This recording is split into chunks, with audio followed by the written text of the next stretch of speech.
Ang Star Mall ay mas nakilala noon bilang Metropolis Star.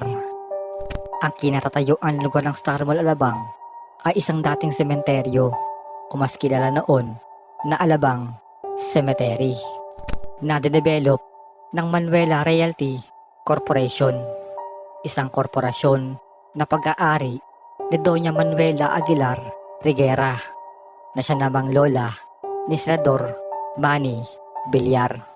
Itinayo ang mall sa sementeryo noong 90s at ang mga katawan at mga buto ng mga yumao ay kinuha ng kanilang mga pamilya at inilipat sa ibang sementeryo. Samantalang ang iba naman ay iniwan na lamang dito. Kaya naman magpasang hanggang ngayon ay nasa mismong lugar pa rin na yon ang mga bangkay.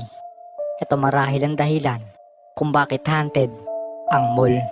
Pinaniniwalaan na kaya nagpaparamdam ang mga kaluluwa sa lugar na to sa dahilang gusto nilang mahukay muli at mailipat sa tahimik na lugar. Maraming kwento ng pagpaparamdam ang naranasan ng ilan sa mga nagpupunta sa mall na ito.